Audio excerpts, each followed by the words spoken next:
Well, as you know, across the nation, a new group of people are eligible for the COVID vaccination each week. The way it works is each state gets to define the category and when the people in that category can actually get vaccinated. Tonight, reporter Raven Richard tells us about a group of Ohioans who are not getting the attention the Centers for Disease Control says they deserve.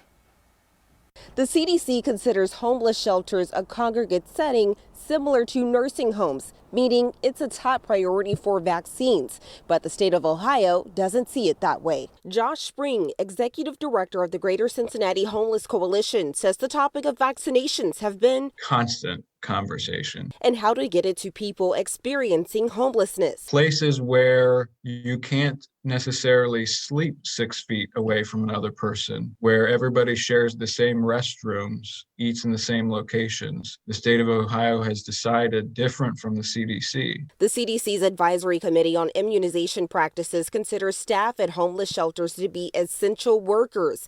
It also says jurisdictions can choose to vaccinate those workers as well as the residents at the same time because both have a shared increased risk of disease. There's no plan to do so in Ohio right now. The Ohio Department of Health says they're working with the Coalition on Homeless and Housing in Ohio to come up with an idea in the future.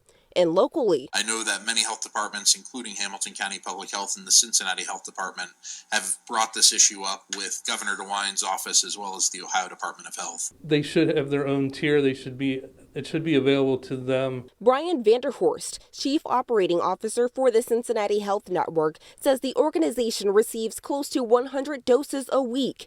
The network even built a clinic at its McMicken office back in January for testing and vaccines. Not all 100 shots are for the homeless. We also make it available to the community. It's our goal to vaccinate as many of our homeless population as we can. As of right now, Kentucky and Indiana plan to vaccinate people experiencing homelessness in phase 2. In Cincinnati, Raven Richard, WCPO 9 News.